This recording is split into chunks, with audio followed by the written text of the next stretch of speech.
मंदसौर में स्वतंत्रता दिवस की पूर्व संध्या पर इस वर्ष भी परंपरानुसार भव्य अखंड तिरंगा यात्रा का आयोजन किया जाएगा।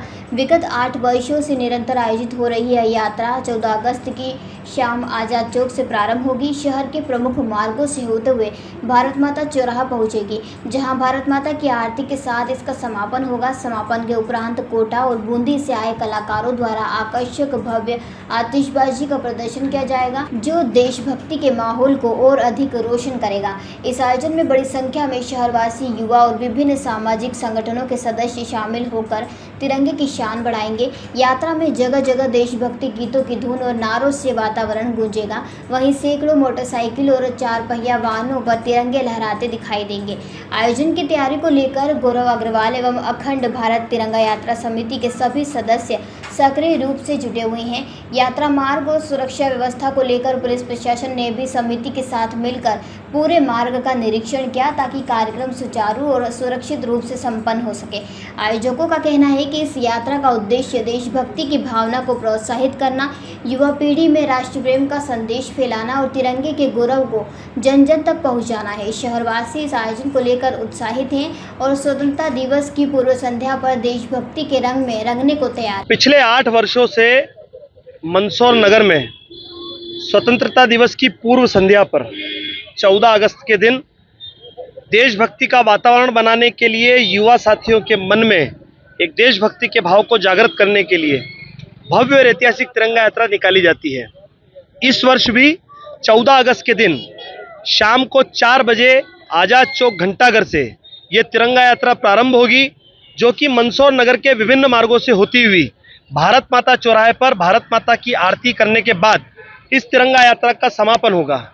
आप सबको पता है कि इस वर्ष हमारी सेना ने अपने शौर्य और पराक्रम का परिचय दिया है, इसीलिए ऑपरेशन सिंदूर की सफलता का जश्न और आज़ादी का जश्न पूरे मंदसौर नगरवासी इस तिरंगा यात्रा के माध्यम से हम सब लोग मिलकर के मनाएंगे।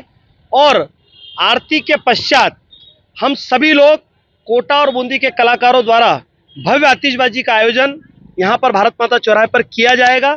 मेरा आपके चैनल के माध्यम से समस्त नगर के देश प्रेमी साथियों से, युवा साथियों से, मातृ बहनों से, माताओं बहनों से और युवाओं से आग्रह है कि अधिक से अधिक संख्या में इस तिरंगा यात्रा में सम्मिलित हों और आज़ादी के इस जश्न में, ऑपरेशन सिंदूर की सफलता के जश्न में सम्मिलित होकर इस आयोजन को सफल बनाएं। अभी हमने प्रशासन के साथ में टीआई साहब और सारे अधिकारी लोग मौजूद थे, उनके साथ में हमने स्थान का निरीक्षण किया है कि कहाँ पर आतिशबाजी का आयोजन होगा, कहाँ पर हमारा मंच बनेगा, उसको लेकर के भी निरीक्षण किया है। मेरा पुनः आपके चैनल के माध्यम से समस्त नगरवासियों से आग्रह है कि आइए, आज़ादी के जश्न को हम सब लोग मिलकर के मनाते हैं, हाथों में तिरंगा झंडा लेकर भारत माता की जय जयकार करते हुए देशभक्ति के वातावरण को निर्मित करते हैं। बहुत बहुत धन्यवाद। गौरव अग्रवाल, मंदसौर से रवि पोरवाल की ये रिपोर्ट। जयराम जी, किशन काका, राम राम भाई, राम राम। क्या दोनों भाई बैठ के क्या हिसाब लगा रहे हो? ऊटी लहसुन के भाव आ गए क्या? अरे नहीं रे दादा, ये अपना रमेश नया मकान बनाने के लिए लोन ले रहा है। हिसाब किया तो पता चला कि लोन का पैसा तो ईंट और रेती में ही पूरा हो जाएगा। और अभी तो सीमेंट लानी है, सलिया लाना है और तो ठेकेदार को भी पैसे देने हैं। मेरे तो कुछ समझ में ही नहीं आ रहा कि कैसे बनेगा मेरा नया मकान। अरे किशन काका, कहाँ इन रेत, सीमेंट और लाल ईंटों के चक्कर में पड़ रहे हो? मेरी बात मानो तो अपने घर को बाबजी एएसी ब्लॉक से बनवाओ। इसमें ना सीमेंट और रेत की जरूरत होती है, ना ही तराई करने की झंझट। और लाल ईंटों के मुकाबले आपका मकान काफी तेजी से बनकर तैयार हो जाएगा। इससे आपके पैसे तो बचेंगे ही, साथ ही मजबूती ऐसी कि सालों साल देखने की जरूरत नहीं।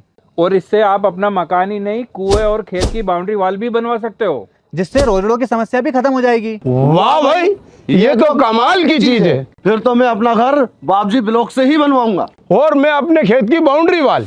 ज्यादा जानकारी के लिए स्क्रीन पर दिए गए नंबर पर अभी कॉल करें। बाबजी एएसी ब्लॉक्स, स्टील से मजबूती।